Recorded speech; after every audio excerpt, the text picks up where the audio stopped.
On peut dire sans risque que l'humanité a parcouru un très long chemin en termes d'intelligence et de progrès technologique depuis l'époque du Pléistocène.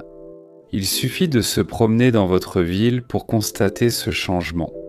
Les grottes, les plaines et les forêts ont été remplacées par des maisons et des appartements, avec des voitures le long de chaque rue. Les téléphones portables dans nos poches et les ordinateurs dans nos maisons ont presque reprogrammé notre cerveau pour dépendre de la technologie moderne, donnant l'illusion que nous avons abandonné nos racines ancestrales et nos modes de pensée. Pourtant, cela ne pourrait pas être plus éloigné de la vérité. Vous ne le remarquez peut-être pas tout le temps, mais les émotions que vous ressentez, les particularités que vous montrez et les comportements que vous adoptez proviennent tous de cette époque. Les humains vivaient dans des grottes et chassaient la mégafaune sur les grandes steppes. Dans la vidéo d'aujourd'hui, nous allons examiner l'évolution du cerveau humain, en nous concentrant en particulier sur les habitudes et les curiosités qui ont été conservées dans nos cerveaux d'hommes des cavernes héritées.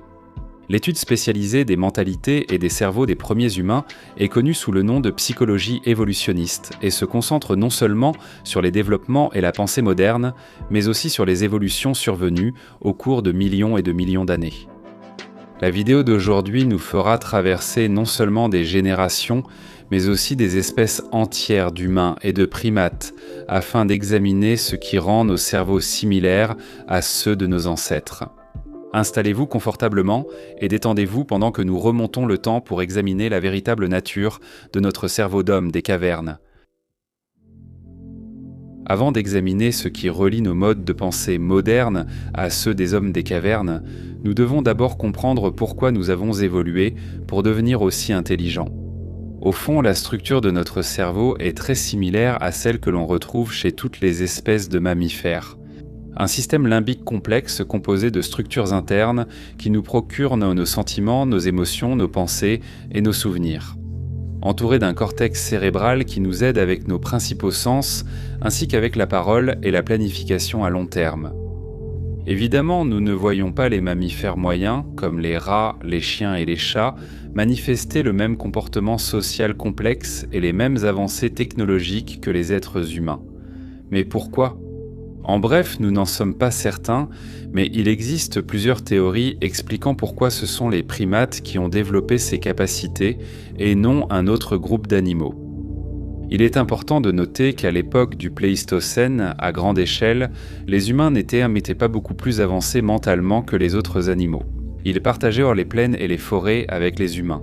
Les animaux chassant dans les plaines d'Afrique il y a des millions d'années, par exemple, ne pouvaient pas tout à coup commencer à fabriquer naturellement des outils et à construire des maisons. Ce sont des comportements et des connaissances qui devaient être accumulés au fil de nombreuses générations. Les humains ont d'abord évolué pour avoir un gros cerveau, parce que cela leur serait avantageux dans un monde où ils n'étaient pas les principaux prédateurs. Les humains les plus intelligents avaient plus de chances de survivre que ceux qui ne l'étaient pas. Et ainsi, les humains survivants étaient ceux qui étaient responsables de la fabrication des premiers outils en pierre simple. Ces connaissances ont été partagées avec les membres de la famille de tribu en tribu, puis finalement, lorsque la civilisation est arrivée à l'humanité grâce au commerce. Ce fut loin d'être un processus instantané et certaines technologies ont été acquises au cours de millions d'années. On pourrait dire qu'en fait, nous ne sommes pas devenus beaucoup plus intelligents depuis le Pléistocène, mais que nous avons simplement réussi à accumuler davantage de ces connaissances, afin de fabriquer des outils plus avancés et de maîtriser des technologies plus complexes dont les prérequis ont été acquis, au fil du temps. On pense également que les humains sont devenus plus intelligents à la suite de la compétition entre congénères ou de la compétition entre membres de leur propre espèce. Au début, les humains vivaient en petits groupes familiaux ou en tribus et finissaient par s'installer dans des communautés agricoles ou pastorales de manière similaire. Les groupes naturellement plus intelligents avaient un accès à de meilleures technologies et outils, et au final étaient incapables de survivre et de surmonter la concurrence provenant de la même espèce.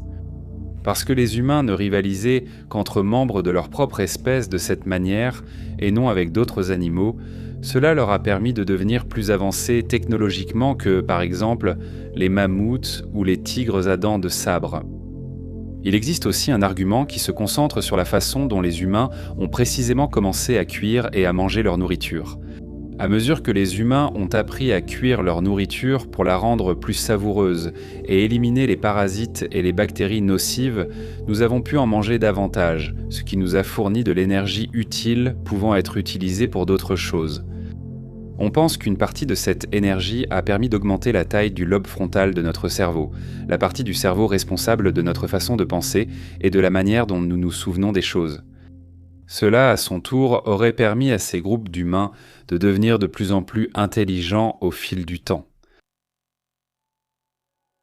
L'évolution prend un temps incroyablement long. Une espèce peut ne pas changer beaucoup visuellement sur quelques millions d'années, mais le changement a bien lieu. Dans certaines circonstances, les changements sont plus visibles à l'intérieur, et c'est le cas pour les êtres humains. Les changements qui ont eu lieu concernant la façon dont nous utilisons les outils et manipulons notre environnement sont des développements relativement récents à l'échelle de l'histoire, et ce furent dans des changements radicaux, c'est le moins qu'on puisse dire. Il ne devrait donc pas être surprenant que nous n'ayons pas encore complètement éliminé de nos systèmes certaines des façons de penser et d'agir qui étaient ancrées chez les hommes des cavernes. Dans cette section, nous allons aborder ces modes de pensée en examinant ce qui vous rend semblable à vos ancêtres des cavernes. Réfléchissez un instant à ce qu'était la vie pour un humain primitif essayant de survivre dans les plaines froides et les forêts du Pléistocène. Mettez-vous à leur place. Vous n'auriez pas encore été un prédateur au sommet de la chaîne alimentaire. Vous n'aviez peut-être aucun moyen fiable d'éclairer les nuits sombres et les grottes, et vous deviez constamment compter sur vos capacités de chasse simplement pour vous nourrir chaque jour. Il ne fait aucun doute qu'un niveau élevé de stress devait tourmenter ces premiers humains.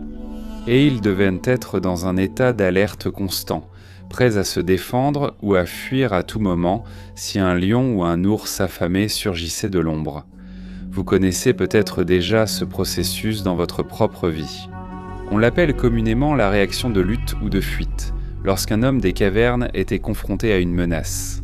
Ils devaient être capables de réagir rapidement pour assurer le meilleur résultat possible pour eux-mêmes. Ils n'avaient aucun contrôle là-dessus. C'était une caractéristique innée pour laquelle leur cerveau était programmé afin de les aider dans une telle situation. Le cortisol, l'épinéphrine et la norépinéphrine déclenchent le système nerveux sympathique humain. C'est pourquoi, lorsque vous êtes stressé ou effrayé, vous respirez plus rapidement et votre appétit diminue. Peut-être accompagné de changements moins évidents comme la dilatation des pupilles, la capacité de bouger vos muscles plus rapidement et la constriction des vaisseaux sanguins. C'est cette réaction qui forçait l'homme des cavernes à prendre une décision vitale, l'aidant à sauver sa vie. Allait-il tenir bon et se battre ou fuir dans la direction opposée ? Il est probable que vous-même connaissiez la réaction de lutte ou de fuite. Si vous avez déjà été dans une situation où vous auriez pu être blessé, ou si vous avez déjà ressenti un stress important dans votre vie quotidienne. Il se peut que les vestiges du système de lutte ou de fuite de l'homme des cavernes aient pris le dessus et vous aient forcé à prendre une décision sur le moment. Dans les mondes relativement sûrs que nous avons créés pour nous-mêmes, à l'époque moderne, il est beaucoup moins courant de rencontrer la réaction de lutte ou de fuite, mais elle est bien présente, semble-t-il. Beaucoup des habitudes reproductives observées chez les êtres humains remontent également aux hommes des cavernes du Pléistocène. En dehors de l'impact culturel, l'histoire naturelle joue un rôle important dans la façon dont notre cerveau est programmé pour trouver quelqu'un attirant et dans la manière dont nous agissons avec nos partenaires. Ces particularités des hommes des cavernes sont peut-être les plus évidentes. Lorsque des scientifiques ont mené une étude sur des couples dans un bar, ils ont remarqué des habitudes involontaires distinctes chez les hommes et les femmes lorsqu'ils passaient moins du temps avec leurs partenaires. Les hommes avaient l'habitude de bomber la poitrine et d'établir le premier contact physique avec leur partenaire, tandis que les femmes jouaient avec leurs cheveux avec leurs mains. Lorsqu'ils semblaient se rapprocher du sexe opposé, on pense que ces comportements étaient des particularités naturelles et involontaires, déjà présentes chez les hommes et femmes préhistoriques lorsqu'ils faisaient connaissance dans l'intention de s'accoupler. D'autres activités présentes dans notre vie qui nous rendent heureux sont naturellement programmées dans notre cerveau et notre corps pour produire cet effet. Elles trouvent leur origine dans les premiers jours de l'évolution humaine, sur les plaines et dans les forêts du Pléistocène. Prenez par exemple le fait de manger un repas que vous appréciez particulièrement. Notre cerveau d'homme des cavernes a évolué pour trouver certains aliments savoureux, ce qui fait que nous voulons précisément les manger. Ceux-ci serviront de carburant à notre corps, et donc d'énergie qui nous donnera envie de survivre et, à long terme, de prospérer. Vous pouvez aussi remarquer que vous vous sentez particulièrement bien après avoir fait de l'exercice ou pratiqué un passe-temps que vous aimez. Ce système de récompense est ce qui fait de nous des humains, et nous sommes programmés pour apprécier certaines choses pour notre propre bien. Cela étant dit, il est important de se rappeler que le cerveau des hommes des cavernes n'a pas évolué pour s'adapter au mode de vie de surabondance et de consommation auquel beaucoup d'êtres humains sont désormais habitués. De nos jours, de nombreux aspects de notre cerveau d'homme des cavernes évoluent pour nous aider à rester en sécurité et à favoriser l'avancement de la race humaine. Parfois, ils ont du mal à suivre le rythme du monde qui nous entoure aujourd'hui, et cela peut conduire au développement de mauvaises habitudes, voire de dépendance, chez certaines personnes. Chez les hommes des cavernes, le système de récompense dans leur cerveau s'est développé pour leur donner envie de se lever et de chasser des proies, de leur donner envie de se reproduire et de les aider à faire progresser leur communauté et leur famille. Aujourd'hui, tout cela est essentiellement fait pour nous par les vastes sociétés dans lesquelles nous vivons. Nous avons tendance à exploiter ou à négliger notre corps en cédant au système de récompense de notre cerveau d'homme des cavernes. Les pics de dopamine qui surviennent lorsque quelqu'un boit de l'alcool ou fume une cigarette après une journée stressante peuvent rapidement conduire à de mauvaises habitudes si on n'y prend pas garde. Nos corps, en quête de plus de dopamine, sont plus susceptibles de répéter de mauvaises habitudes, ce qui peut entraîner de vilaines dépendances et des conséquences à long terme pour nos vies. Les hommes des cavernes vivaient évidemment dans un monde bien avant que des chocs pour notre organisme comme les drogues, l'alcool, les jeux d'argent, les aliments transformés malsains et les cigarettes n'existent. Et donc il nous est souvent très difficile de briser ce cycle. Une fois qu'une addiction s'installe, c'est presque comme si vous luttiez contre la nature même de l'être humain. Nos cerveaux d'hommes des cavernes pensent qu'ils nous aident, en participant à des comportements destructeurs, et en conséquence, la vie de certaines personnes est transformée pour le pire.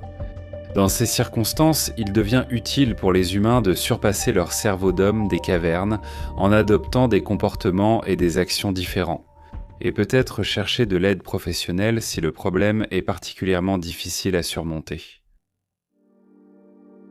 C'est une idée stupéfiante que, au plus profond de notre esprit, les traits et comportements primitifs de nos ancêtres disparus influencent encore la façon dont nous pensons, parlons et agissons. Même lorsque nos sociétés sont devenues si différentes, notre lien avec l'évolution dans le monde naturel reste très évident, mais comme nous l'avons appris, ce n'est pas toujours une bonne chose.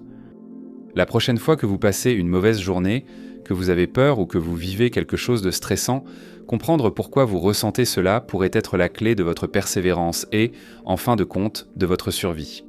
Vous ressentez des versions adaptées des émotions vécues par vos tout premiers ancêtres humains.